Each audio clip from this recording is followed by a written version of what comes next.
Well, on the very first official day of trading, or Horse Week, or whatever you want to call it, we're back again for the Titus and Sergio Variety Hour podcast. We will try and make some sense of the tissue of lies that we're going to be spread over the next 2 weeks by everyone involved in the AFL and the players and their managers and the clubs and everything else. I'm Sergio Paradise, and here's a bloke who's generally regarded as the steak knives in any transaction. It's Titus O'Reilly. That's a compliment, actually, for me. Big packet of steak knives. It's already started. We'll go into it in a bit of detail, but we're recording this on a Monday morning. There's lots going on. It's been, well, as I said, it officially starts today, but the horse trading and all the hoo-ha's been going on for weeks. Oh, yeah. Amazing. Don't mention horse trading around Ty Vickery. No. Since he owned 4 racehorses, he never even knew he bought. I think he put them all on Gumtree or eBay. Just getting down to some plugs and business. First, thanks to all our supporters who support this podcast and the nonsense we write. We do really appreciate it. And if you're thinking of becoming a supporter, go to TitusO'Reilly.com and there's a supporter button there. You can also, if you pre-order my new book, A Thoroughly Unhelpful Guide to Australian Sport, the good people at Penguin got some whiskey glasses I saw those whiskey glasses. Gee, with the title on it. They're right on top of you and your lifestyle. They came up with that idea. They said, we're thinking to promote the book, we'll give you a few whiskey glasses. I said, this is a relationship in heaven. They won't be going out to too many people. Well, I've got 25, I think, prize packs to give away if you order it next, I think, sort of week or so. If you pre-order the book, get on board. Book comes out at the end of the month. You'll get it. If you order it through TitusO'Reilly.com, you get it signed. You go into the draw to win there's some coasters as well. Excellent. There's the whiskey glasses. You go in the draw and you get it before it's in store. It's just like Christmas. It is perfect Christmas gift. I actually ran into a mate Saturday night who just became one of our supporters. Oh, really? Yeah, he's. I think it's because he's still drunk because he's a mad Richmond man. This is the time. He's been on the piss for a week. They're just feeling good vibes towards everyone. Just picked up his phone and became a supporter. I said, "What level did you go? Did you go gold?" And he goes, "I figured I could probably get a T-shirt off you if I really wanted one." So don't give him one. No. I said, no, we haven't got enough to go around. I should mention also, I'm going to do that. Francis Leach runs, and has for a few years now. I think this is its 3rd year. It's been very successful. It's the only one of its kind in the world. It's a sports riders festival. So there's a whole heap of sports riders and people involved in that who are going to be getting together, and you can come to all the different sessions. You can buy day sessions, whole day sessions. It runs over about 4 days. Like going to the tennis. Yeah, exactly. Or you can get specific ones. So I'm appearing on Sunday, October the 29th. This is in Melbourne. I think it's at the Ridges Hotel in the city, between 12 and 1:30. So tickets, I think they're under Mosh Tickets, but if you go to my websites, they're all there, or just Google Sports Riders Festival. I think it's also going to Sydney. There's some other events up there too. But it's a really good festival, actually, if you've got any interest in appearing. How do you reckon you'll go amongst genuine sports riders, but to actually make a living riding seriously? I'm going to be talking about basically how I got started in this and all the things I've learned doing it over the years. So if you are interested in getting into this sort of stuff, whether it's serious sports riding or nonsense sports riding, go serious along and have podcasting or nonsense podcasting. Yeah, that's right. Well, I think it's everything you can do. And it is interesting what's happening with the way it's all changing and social media. Have you heard of this social media that the kids are talking about? I'm still not quite sure what it means. Yeah, my MySpace page is going off at the moment. Yeah, I'm still on Bandcamp. You still, what was it Fango or what was Channel 7's tried to get their own? Remember that one? Yeah, and I'm still trying to work out Napster. I'm still trying to burn CDs. Yeah, I burnt the CDs. I downloaded the songs illegally and I burnt them onto my CD. Now let's get into a couple of bits of news that came in. We might just kick off with first. Robbie Gray, the terrific Port Adelaide star, just got announced as we were coming to air that he's got testicular cancer, which follows Jesse Hogan having it. It just shows you that's something that can strike at any age, because these are the young, fit guys. And Robbie Gray, I mean, he's a superstar, absolute champion. So we were sad to I hear did that. hear that he's had some treatment, he's had an operation, and it's all looking pretty good. So. Well, I think testicular cancer, from my knowledge of reading up about it, especially when Jesse Hogan had it, but I've known a few other people in my life who have had it. It's one of the, you don't want any cancer, but it's one of the ones that if you're going to get a cancer, it's one of the ones to get, surprisingly and if you enough. get in early, if you catch it early, it's you're pretty right. So good luck to Robbie Gray and everyone at Port. Cause, just more reminder too of always be checking down that area. Yeah, I'll check the boys. Something most men never have a problem with. I'm looking after myself. And I'll look after myself as fast as I like. That was sad news, but the good news is it seems like it's all going to be okay for him. So, it's a lot. We've had a lot of there's been testicular cancer and appendix bursting has sort of seemed to be they come in waves, these injuries, it seems. Yeah.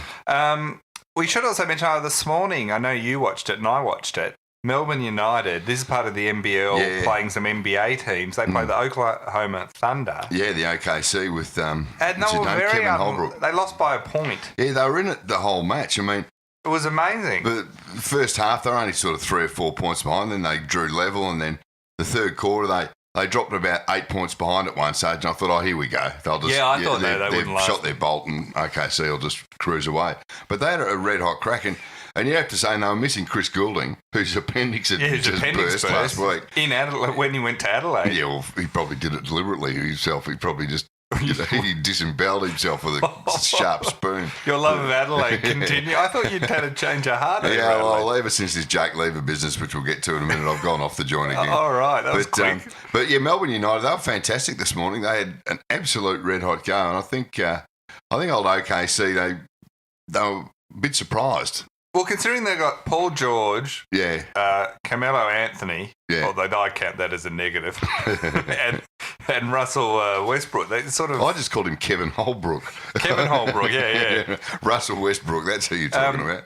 And they got Paul George and everything. They got like 3 All Stars, and for them to only just beat. I know it's pre-season and all of that, but for them to only just beat, and there were whole stretches of the game where Melbourne United would miss 10 field goals in a row, and they're still in it. It was quite amazing. And those 3 superstars, as you say, it's not like they just threw them on the court for 2 minutes to keep the fans happy. They played the whole match, so it was very good effort. So huge thing for the NBL. Did you see Larry Kesselman sitting on the thing? He was the cat who swallowed the cream. Yeah, and good on him. Good luck to him. He's put his money where his mouth is. He has. I love that sort of how he bought the entire league.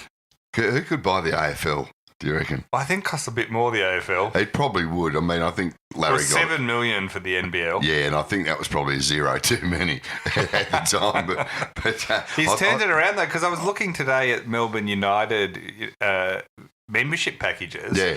And their gold and silver have sold out for the season already. You can't become that level of member. They're just sold out. And you can't buy a decent seat either. I looked at the next game and that they're playing in Melbourne, and the tickets were... It's nosebleed stuff. So. You have to go a few weeks ahead, which is interesting because, it's a great problem for them to have, but you kind of look at it and a move back to Rod Laver Arena... Probably not that far away. Probably if that's next season or they play the finals there this year. Or some of their big games, It's sort of... Now... So well done, the NBL. The NBL's, since Kesselman started running it, they alarmingly seem to keep doing things well. They seem to know what's going on. They haven't shot themselves in the foot once. And look, they're one of the sports who... Now, all sports these days tend to regard themselves as entertainment packages all up. It's not just the game itself. And basketball leads itself to this because it's indoors. Even in the crap seats, you're still relatively close to the action. And they do it well. I went to a couple of games last year, and they have the music blaring and there's fireworks and they love that, and the kids love it. It's kids love all that stuff. And the other good thing from the kids' point of view, kids can get up close to the players before the game and after the game, and they're pretty switched on the NBL. The players stick around and sign autographs. and stuff. So being going to compete with an NBA team is either that or Oklahoma. I just had a shocker. Well. they're a decent NBL team. Now, getting onto the madness that is trade week, or trade period, I should add, because it's more than 1 week. Jake Lever has been the big story. We talked about this a little bit.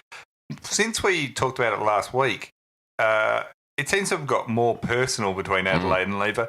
Adelaide told Lever not to come to the best and fairest awards night. And he didn't finish in the top 10 anyway. I reckon they stopped giving him votes by that round 15. They just decided this is going to be too amazing. Well, it's hard, though, because you can't argue he's a first-round draft. He needs 2 first-round draft picks for a player that didn't finish in your top 10. Yeah, exactly.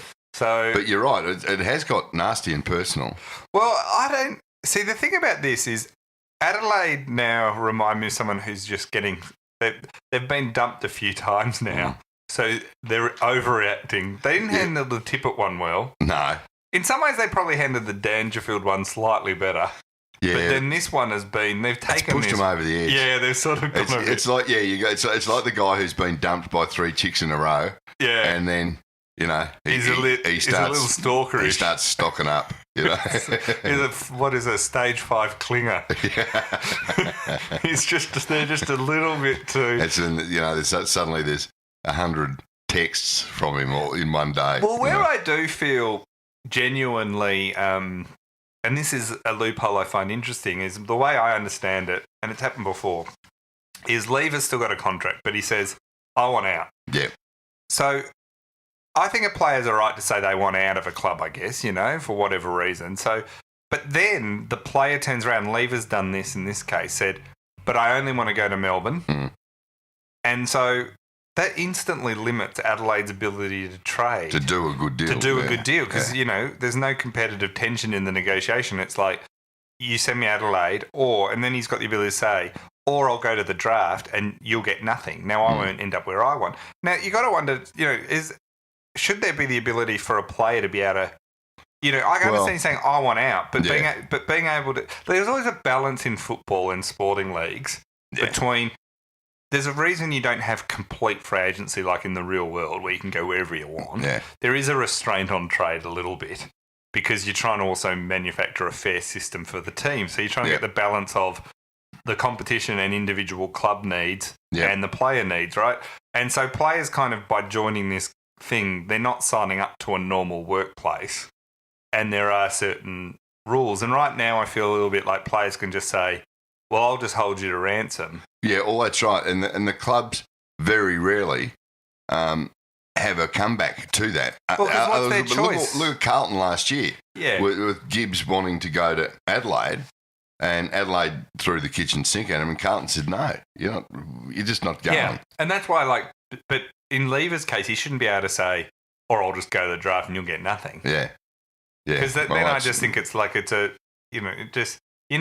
are going to, well, why would they do that? Let one of their blue chip players go for nothing. They can't. So they're forced to take almost whatever Melbourne offers, as long as it's not completely crazy. But it's not like if you've got allowed, if Lever went just on the open market, Melbourne would at least have to, he'd end up at Hawthorn or Sydney or somewhere, But he probably will go. But the thing I was going to say is that the clubs, I mean, everyone uses the phrase brutal industry. That's what trade period should be called. It's 2 weeks of a brutal industry.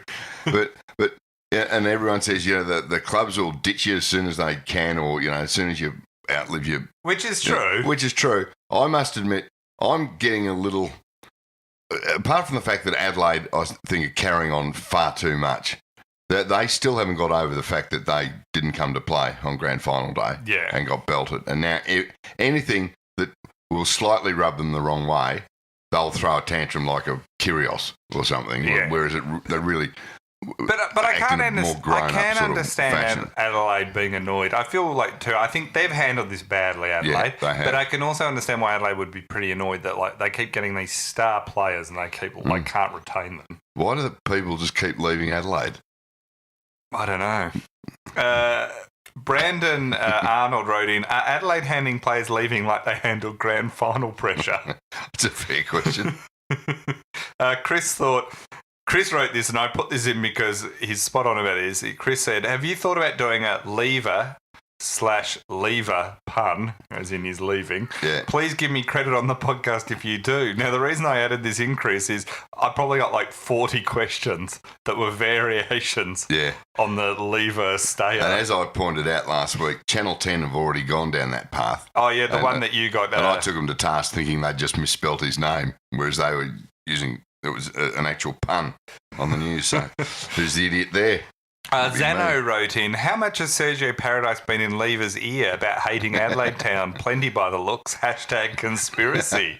Will you confirm or deny that you've any hand in Lever leaving? I've had no hand in Jake Lever leaving. I've never met Jake Lever. You don't know. He might listen to this podcast and you biased him. I think his old man might. Because his old man's cracked it too the last couple of days. Well, yeah. This is the thing. It gets all personal, and when nothing good in football has ever really worked when families get involved. Exactly. No one ever wants. It's like Chris Judd's mum singing. Still one of my favourite moments. And she did it again on grand final day. Did she? I missed that. What was that on? I was on the Triple M. They had Juddy on early in the morning before the game, and they wheeled out Mrs. Judd to sing the song. Which poor old Juddy cringing as you would. But yeah, you're right. When parents get involved, it never ends well, except for embarrassment. It looks like it's been confirmed this morning that Hodge is off to Brisbane. Yeah. Still not convinced on that, but I've heard Jack Watts has nominated Port. Yeah, that's a strange one. Because Geelong were in the mix too. I would have thought Geelong would be more... They reckon... The story was early this morning that he was definitely nominating Port Adelaide. Yeah. But since then, in the last couple of hours, there's been a lot of talk that, don't get ahead of yourself. It might still be Geelong. It's funny. There's been a lot of criticism about how Melbourne have handled this. And I don't really understand that because basically it's obvious that the club have decided they don't want Jack Watts. It's time to move him on, right? So it's like a bit like a breakup. Like there's no nice way to tell someone you're breaking up with them. Like, there's no, you know what I mean? Everyone's saying, they've treated Watts really badly. And it's like, well, have they? They told him. That you're dropped. They were putting him up for trade. They're willing to trade. Now, the fact he doesn't like that is fine as well. He can not like that. But what are they meant to say? Like, say, you'll be, if you'd never trade anyone if you were worried about upsetting a player. Yeah, exactly. Like, and just because I've never been in a situation where I've dumped anyone and they've been like wanting to stay with me. So I don't know what that's like. A relief, if nothing else. But I've been on the flip side many times. And the thing is, like, there is no good way to really handle it. I mean, it's not like they went behind their back. They told him he was up for trade and that it was possible he could be traded. So now, they also said... Not returning calls has always worked from my point of view. They should have got someone else to tell him. Yeah. So what else are they meant to do? That's the bit I just don't understand why they're getting I'm not sure Melbourne have handled it badly, as you say. I mean... Well, there's no good way to handle it is my point. Yeah. They did tell him. Like, if he found out through the media, I could understand him being very annoyed. But to my understanding, that's not the case at all. They told him. And they also said, look, if the trade doesn't work, we're happy to have you back, which is just smart in case the trade doesn't get back. You're not going to say... Yeah. But they made it very clear that their number one priority, their preference would be they trade him. Now, he's not happy about that, of course. No. And the fact that he would happily come back gives Melbourne a bit of an out. If he does come back, they can't get a trade done. Yeah, that's right. But the word is, it's Melbourne's best and fairest tonight. And apparently they're expecting him to make his farewell speech to everyone. So expect tears and, emotions and all sorts of things. Jack Watts seems like a nice enough guy, right? Yeah. We've watched it, but I don't feel this just because he was the number one draft pick. If he hadn't have been the number one draft pick and had all the stuff that happened around him, like if you just look at him as a player, I'm hardly looking at it going, this is a huge loss or a huge, like... I don't wish like Jesse Hogan going to Fremantle. It's like, my only feelings of Jack Watts, I feel for him a bit, is that I reckon the club have handled him badly from day one. He was thrown at the deep end too early. I agree with all that. He was called the Messiah, I feel a bit sorry for him. But I think a new start's going to be better for him anyway, somewhere else. I said this last week. My only fear is that he'll end up, whether it's at Port or Geelong, he'll be all Australian next year, and it'll end up being another in a long list of poor decisions by Melbourne. we could just cut that bit of that last bit of that sentence Just and use it every play it on a week. loop. Now, one thing happened that was quite interesting is Carlton have sacked Steven Trigg, Their CEO. their CEO, in the I think it was Friday. It kind of broke after we'd done our previous podcast. No, it's Thursday. It was just after we Thursday, recorded. yeah. He'd been there 3.5 years. Now, he was controversial at the Crows for obviously the Kurt Tippett contract stuff and got banned from the AFL for 6 months and fined. He then managed to get a job at Carlton because you're never fully out if you're in the AFL. Well, exactly. 6 months and a fine. For salary cap. For salary cap. It was draft tampering, actually, I think. Infringements on that side of it. But he was welcomed back in the fold pretty damn quickly, as you say. It seems this has been... He must be a good bloke. Great bloke. Yeah. It's interesting to see how this actually plays out because they say that there was a lot of talk about the reason that he was being moved on so quickly is that Carlton are quite keen to secure ladies' man Simon Lethlean. Will that become his tag now? Well, the thing about this is... It used to be disgraced AFL executive Simon Lethlean, but you've softened it now to ladies' man. Well, I thought it was Simon hilarious that the AFL came out, and I thought the one thing they did do really well was to make a statement that this sort of behaviour is not acceptable if you're an AFL executive. We do set a high standard. Yeah. That's not behaviour. For 6 or 7 weeks at least. And then within the very next day, Gillum McLaughlin goes on radio and goes, he's a great guy and he'll be back in the industry and another club should pick him up. And you're like, you just undermined your whole... So what are they saying? Like, you know, an AFL exec can't do it, but a club exec, fine. Like, you know, and then if he does get appointed to the CEO Carlton or whatever one he picks up, they'll say, yeah, he's learned his lesson in the 3 weeks that he was. Tell you what, if you're a girl working at Carlton, you'd be a bit twitchy, wouldn't you? Well, that's all I think is. And the funny thing about this is, it looked like it was going to be a straight swap. So Trigg out and they would get Lethlean in. But then it seems from reading, Caroline Wilson had a good piece on this, and I've read a few other bits. It seemed that the board is not so keen to just like rubber stamp it and want it to go through a proper process. One of the women on the board at Carlton is, I think it's like the sexual harassment commissioner or the equal opportunity commissioner. So, you know, Caroline Wilson said that she wasn't too thrilled at the idea you buy Lethlean straight back in. And it is a thing. It is where you go, well, really? Is this what you want to instantly do? But what it does mean about all this, so Carlton now have to go through a process. Yeah. That means Carlton, Collingwood, Hawthorn and the Western Bulldogs are all looking for new CEOs. Yeah. And so Carlton, they're going through the process. They've hired a recruitment company. Yeah. Again, which I reckon is just window dressing. They're prepared to spend $100,000 on the recruitment company for 3 or 4 weeks until they announce Simon Lethlean as the new boss. That's all they're doing. Hey, and just on Simon Lethlean, remember the other bloke who got flung? Yeah. Richard Simkis. Yeah. His job has just been filled at the AFL. Yeah. By a friend of mine, a woman. You've got a woman friend?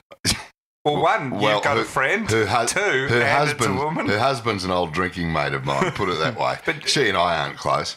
But she actually doesn't care. She hates my guts. But no, and again, I mean, she's a very good operator. She was at Mamma Mia, wasn't she? She was at Mamma Mia and head of Channel 10 sales before that. Right. But I just thought that was very interesting. The AFL have replaced one of their bad boys with a female. Just, you know, it's not times are changing. I'm not suggesting there's any tokenism there. But well, you just said she's very good. So she's very good. Racetrack Ralphie wrote in, I read that Gary Pert has ruled himself out of all the vacant CEO gigs. Does that mean I can rule myself out of a night with Margaret Roby?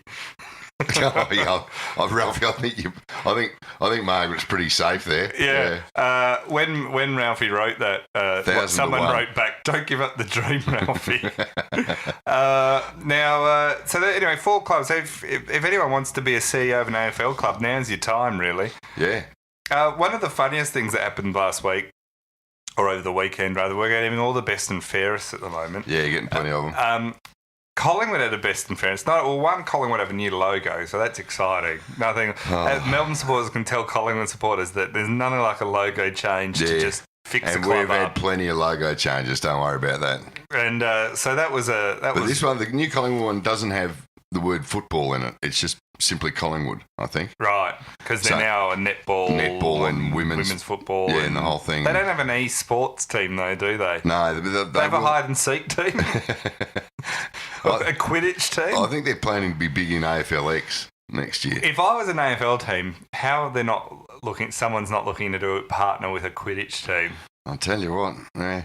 Or, as you say, the hide-and-seek, because as we said this 2 weeks ago, the Australian hide-and-seek team did very well in the World Championships, but we still can't find the captain of the team. We want to get him on this podcast. Good. That's how good he is. He cannot be found anywhere. So the Collingwood best and fairest, one of the saddest things I've seen this year is they awarded Jeremy Howe Mark of the Year. Yeah, after he missed out to Danaher on the popular vote at the Brownlow. Yeah. And it was the biggest sooky kind of thing I've seen in ages. It was so petty. Like, they were like, he's being wronged.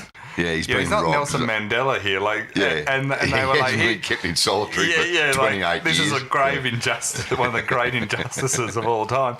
So they handed him this award. Involved? Yeah, there's a trophy and everything. They handed it to him, and they made a big deal of this was like writing the justice thing of it, and.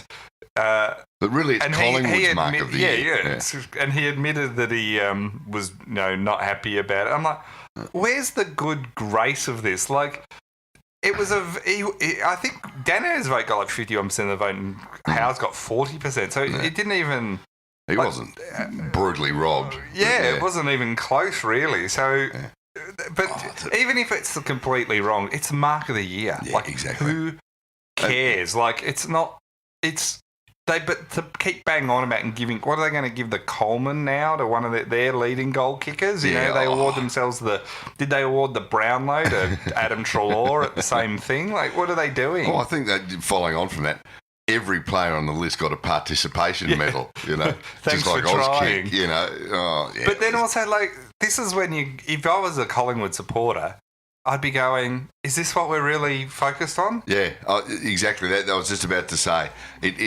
It takes away from what should be their, I don't know, key issue, which possibly is getting back up the ladder and into the finals. It's an individual award that's fine and all that, but really, like, no one looks back and goes, remember the guy in 1970 that won the Mark of the Year? Like, it doesn't really... Alex Jeselenko, I think it was. They probably didn't even have it back then. No, I don't know. I'm not sure they did. I'm not sure. Peter James wrote in, since Joe Danaher won Essendon's best and fairest, when will the AFL change the voting system so Jeremy Howe can win it? Matt S. wrote, could Collingwood pull off the greatest comeback in history, winning the Flags just month after the heartbreaking loss of Mark of the Year? And there was a lot like that. Yeah, there was plenty. A lot of people getting stuck There was plenty. So... Well done, Collingwood. Jeremy Howe, he came fourth, I think, in their best and fairest. Right. Yeah, and there was talk about him winning it. Yeah. But didn't Steel Sidebottom win it? Steel Sidebottom won it by a vote. Over who? Was it Treloar or? Adams, I think, and then Treloar, and then Jeremy Howe. Very exciting stuff. Nothing more exciting than a best and fairest in club best and fairest. Club best and fairest, yeah. We should, over the weekend, one thing that happened again is Winx. What a horse. Won again. I was out Saturday Arvo early, and I thought, and this is how good Winx is. I thought, I've got to be home by 3:15 because I want to watch the Winx race. Right. And I also want to get out of what I'm doing. And, who wants to go shopping with your family? So got back, and did she absolutely street them? Because there was a few races where the last starting couple, to look like, 2 races ago, she missed the start by about 6 lengths. Hang just on. Got home. Breaking. I was just checking our... our ticker tape machine. Checking to see if any big trades have gone through. Breaking. Former Demon and Docker Colin Sylvia was arrested last night in Windsor. More to come. There we go. We're going to be all over this. We might have to do an emergency podcast. Yeah, we might have to get on to Cole. Or get on to his lawyer, QC Robert Richter. I'm just looking at the moment and it doesn't look like there's much actually happening around here. So let's just assume. Now this is completely alleged and assumed because we know no details. But Colin Sylvia, late Sunday night, Windsor Castle, isn't that the pub you're there? thinking Chasers or, Is Chasers? I think Chasers, the nightclub's closed down. No, it's still open. Is it? Yeah. There you go. No. Shows you how much... They've got big signs out the front. He was arrested last night following alleged incident in Paran. He's going to appear in the magistrate's court. Charged with what? Belting somebody or... I'm just looking. It doesn't... it looks like it's... I have to put him in the Colin Sylvia basket. A basket full of chicken McNuggets. It just says an incident, so which is pretty good. Well, good luck to you, Cole. We'll be all over this story. It doesn't seem like any major trades have been announced. No. So Winx, anyway, getting back to Winx, it looks like the Turnbull Stakes actually killed it. He was looking a bit almost... looking almost a bit like struggling in the last few races. Couple of races, she only just got there and sort of won narrowly. And the second race back, she missed the start. But this one just sat there beautifully for the whole race, and then 300 from go, it was just like bang, press the button. It wasn't even close. So that's 21 wins in a row, isn't it? Yeah, 21. So Black Caviar had 25. Cox Plate is where they've got the next eye on, basically. Yeah, it's Saturday week, I think. October 28. No, 2 weeks from Saturday. Yeah, October 28. So they're looking at that. They're not ruling out Emirates Stakes as well starts, but they're just sort of trying to decide whether that's actually worth it. But yeah, 3 Cox Plates in a row. I mean, that hasn't been done since Kingston Town. It's a pretty remarkable performance if she does it. Yeah. But, how do you bet against a horse like that? I mean, well, this is our point. You can't lose money on racing. You cannot. Your only value is trifectas. And even then, Winx will win. And then you have to hope that if you take the field, the next two it'll still probably only pay $40. Since we're talking about horse racing, yes. A question came in for you on horse racing from Nick C. With the Spring Carnival kicking off, can Sergio Paradise explain once again what wait for age means? Oh, yeah. Remember, you've done this a few times where you... I've had to do this a number of times for people who, like me, had no idea what it meant. And Racetrack Ralphie actually explained to me, I don't have the specific numbers in front of me right now, but basically it's wait for age. It means if you're a 2-year-old horse, you carry this much weight on your back. Right. If you're a 3-year-old, you carry this much weight. So it turns out wait for age is pretty accurate. It's pretty accurate description. Not as hard to understand as you originally it's pretty much thought. wait for age. And there was another... Still not as good as your explanation of how harness racing works, which you got so wrong that we got angry letters for weeks. I'm steering clear. We got angry faxes, this being harness racing. I'm steering well clear of any description of harness racing from now on. But we also got another one last night just on that from somebody suggesting, would Winx have won if I'd been riding it? Now, I don't know at what age Winx would have to be to carry 86 kilos. That's right. 86? Yeah. Oh, that's a... Or thereabouts.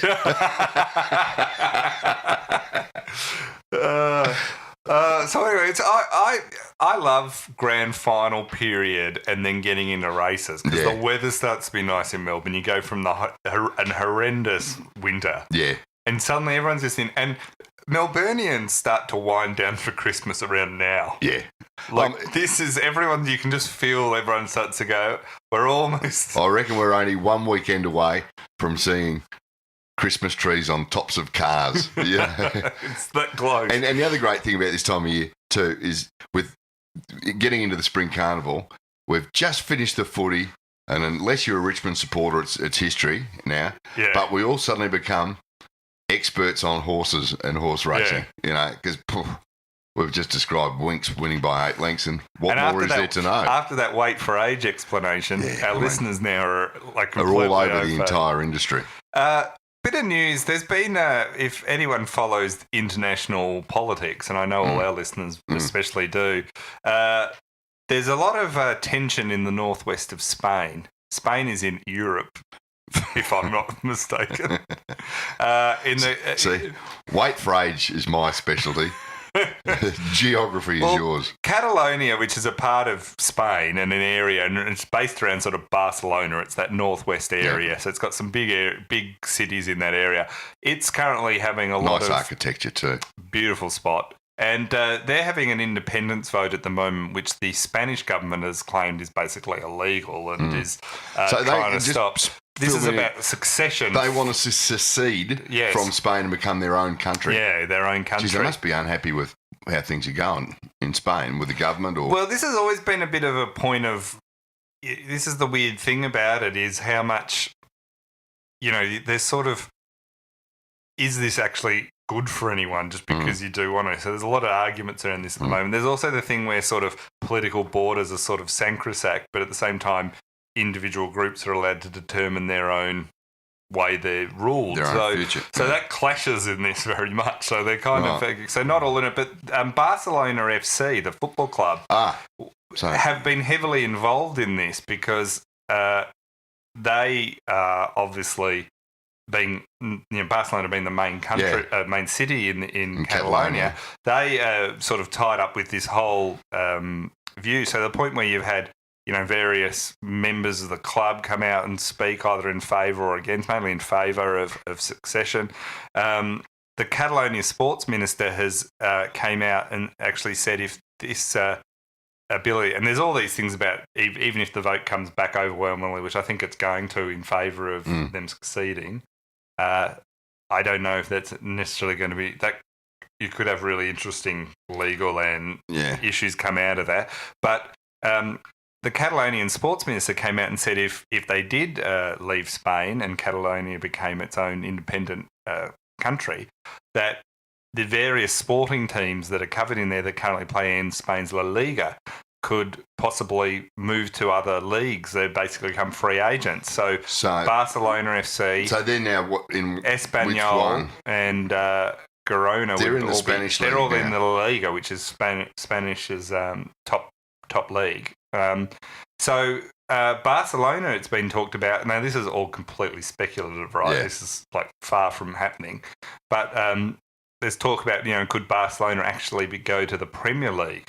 Want to leave the La Liga. So technically Catalonia could split off into its own country if that could actually happen, and Barcelona could stay in La Liga potentially if they'll still have them. But they could go to the Premier League because Premier League, the broadcast rights are a lot more, so Barcelona could potentially... So it would be better for the footy club to go to the Premier League than to stay in La Liga. That's what they're saying in terms of just, the split of all the money and stuff like that. So it just depends. So it'd be a huge story if that all came off, but quite a lot of things. I always judge political fallouts that could potentially lead to civil war. I always judge it on which sporting clubs does it affect. Yeah, or individual athletes. This is more important than the actual what's happening on the streets. So imagine that if, because Barcelona, of course, been the best side for a long time, with Messi and... I mean, this could be huge. I mean, if, as you say, they join the Premier League, the amount of money that they would get from the broadcast rights, as you say, plus everything else. Yeah. I mean, they're arguably the biggest and most powerful the Premier club League in the world as it is. Their annual broadcasting rights are $4.6 billion. Annually. Whew. That's real money. Yeah. That's podcast money right there. So that's kind of interesting. Makes the AFL deal look pretty sad. That's right. Matt Mansfield wrote in, do you think that maybe the Gold Coast Suns should follow Barcelona's lead and join the EPL too? I think it's not a bad idea.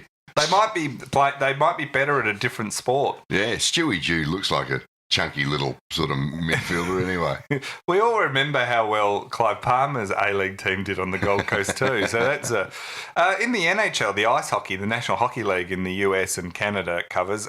Sydney Rays Nathan Walker became the first Australian to play on last Saturday. He plays for the Washington Capitals, and in a game where they defeated the Montreal Canadiens, he scored the sixth goal. They won 6-1. He got a goal in his first game. On debut. So he's the first. Now, I saw Malcolm Turnbull rang him to congratulate him this morning. Oh, because Malcolm's all over his ice hockey. Huge NHL fan. Yeah. Huge. He was a Hartford Whalers fan, but once they left, he's now been a bit... he keeps changing teams. For $1 million, I reckon Malcolm Turnbull couldn't tell you which city the Whalers represented. Oh, couldn't, yeah. Well, most Australians probably couldn't. Edmonton? No, the Whalers were Hartford. Oh, Hartford in Connecticut. Yeah, in Connecticut, but they don't exist anymore.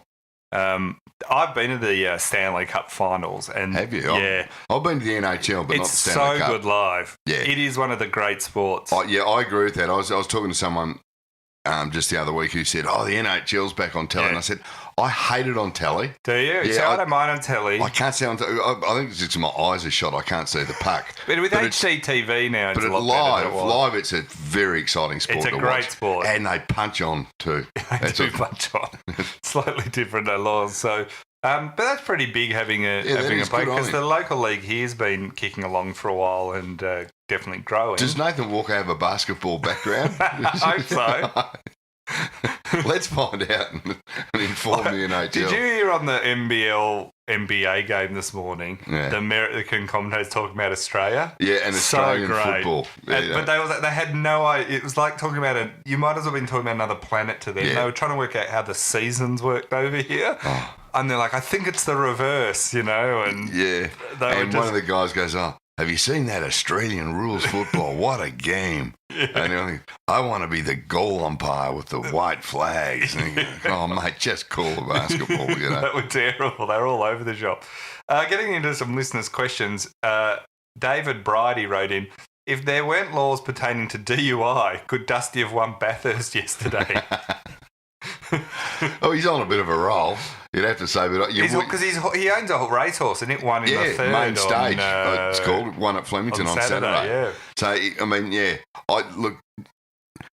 he's on a roll, but I wouldn't be tossing him the keys to a fast car at the minute. Someone tweeted the other day, which I quite like. They announced whoever won the Nobel Prize in, I think, physics. Yeah, and they tweeted, "Dusty's run comes to an end." Caleb Palmer wrote in, can we just move the Suns to Tasmania already? Sure, Tasmania doesn't have any sun, but that didn't stop the LA Lakers and the Utah Jazz. There is marginally more sun in Tasmania than there are Raptors in Toronto, and closer to home, the power exists in the only state in Australia that has blackouts. Caleb, I like your thinking, but that's less of a question and more of a statement. I thought it was more of a bit of a rant, and I kind of like a good rant. Yeah, I like a rant. And I like the fact that he reckons there's no jazz in Utah at all. I think he's probably spot on. I actually had to cut some of that question because he then goes on to a second whole rant, which I can't remember. I started to lose him. I appreciate a rant, but after a while you kind of go, Caleb's been in front of the telly watching Bathurst all day. Caleb's been drinking again. He's been on the bourbon and coke premixes all day, I reckon. Robert Hand wrote in, if North Melbourne can't land a fish during the trade period, is there a chance they'll blow their entire war chest on a Happy Meal? Well, the way North Melbourne are going, the only thing they will land is a fish. They're not going to land a football. Because there's a minimum amount. So the salary cap, while everyone focuses on the top amount, there's also a minimum amount you have to spend. Yeah, exactly.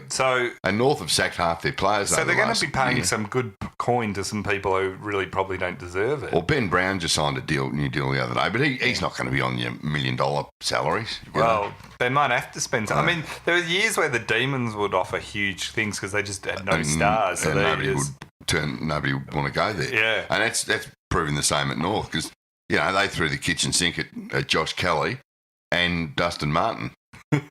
Tom Evans has written in about Nathan Walker, who's the Australian that just debuted in the NHL. He said, how ashamed should Nathan Walker be of stealing Jared Haynes' lifelong dream of playing for in the NHL? Well, he has stolen his thunder, but there is time for Jared. There's still time, yeah. Can't see him on ice skates myself. But, Mitchell Scott wrote in, Mitchell Scott's from SEN and produces the excellent. Yeah, I think, excellent producer over there. He wrote in, will Jack Graham ever experience an AFL loss? Yeah, well, Jack Graham, I think he played the last few games for Richmond, didn't he? Yeah, In the last couple of games of the season. He's won all the finals and the grand final. How good's this? He's thinking. Yeah. Hey, and he's like when you buy the new FIFA game, but you play with the setting on too low. Yeah, and you're thinking this is and you terrific. You just know in 6 years' time, 7 years' time, when Jack Graham gets delisted or moved on, he'll go, "Geez, I played the first 5 games, included a premiership. We won. I thought it was just going to happen every year after that." Joel Selwood had a ridiculously good entry into AFL. Did he? Yeah, he was like, they just kept winning grand final, all the time. Callan has written in, Fox Sports has got AFL guys commenting NBL games, which I can attest that's true. Yep. Who they've had? Dwayne Russell. Dwayne Russell's done a lot of it. Did you know that every single NBL player has a basketball background? You could have knocked me over with a feather there, Callan. It's a very good observation. Jay has written in, if Collingwood pick up Jack Watts, will Chris Mayne's spot on the VFL list be in doubt? So I like that question. It sounds harmless enough, but it's got a good whack at 2 players. He's gone well there. Max Zad wrote in, given that we are in the NAB AFL Trade Period, would I also be able to get a sponsor for other mundane activities in my life? Perhaps the Toyota peak hour commute to work or the Carlton draft visit to my parents for dinner. I like that. I mean, and he's obviously right there. I didn't realise that NAB sponsored the trade period as well. Yeah, everything is sponsored in the AFL. Everything is, yeah. That's like I was saying, if it had have been to say what jumper each each team wore in the grand final, they had it on the coin toss, like Gillen suggested, it would end up with a sponsor for the coin toss. Yeah, and as we did point out too, before the grand final, when there was that minuscule controversy about the AFL changing their logo to Yes. Yeah. If the No campaign had suddenly thrown $1 million at them, their logo would have been on... The AFL's painted on there on grand final day. The AFL's Yes stance is brought to you by the No vote. Nick, we've done the last one, so we're all that's all the questions. So we need to pick a winner, Serge. Yeah, I was. Did you have a favourite? I had a couple. I think I'm leaning towards Jay. If Collingwood pick up Jack Watts, will Chris Mayne's spot in the VFL list be in doubt? I didn't mind David either. If there weren't laws pertaining to DUI, could Dusty you got to pick one because you gave away 2 last week, and I'm going to go broke at this rate. Oh, well, you pick it then. Thanks for that. Well, I'll give it to Jay because he had a good whack at 2 people. Yeah, and we like that. In about 12 words, we just lost a listener in David thanks to your setup. But the great thing about Jay is in about 12 or 13 words, he's whacked 2 players and a club. Oh, we've got to like that. That's our modus operandi. So we will be back on Thursday, where we hope to have even more madness around the trade period. Yeah, hopefully a few deals have been done. Oh, yeah. Also, if you want to do a crossover listen, I was on the AFL Junk Time podcast. Oh, were you? Yesterday. So who's that with? That's Adam Rosenmax and Michael Chamberlain. So they were good. We had a good chat on that. That was good fun. And also, if you want to rate us on iTunes or leave a comment, that helps us get the word out. So we do appreciate when people do that. Absolutely. It makes us feel briefly relevant. There's been some nice comments on iTunes too over the last year or so. Yeah. So, but feel free to give us a whack. And then other people apart from us have also written we just delete those ones, we block them. We can't, that's the thing. No, you can't with iTunes. That's the thing, it's too honest, bloody honesty. We will see you all Thursday, and thanks for listening.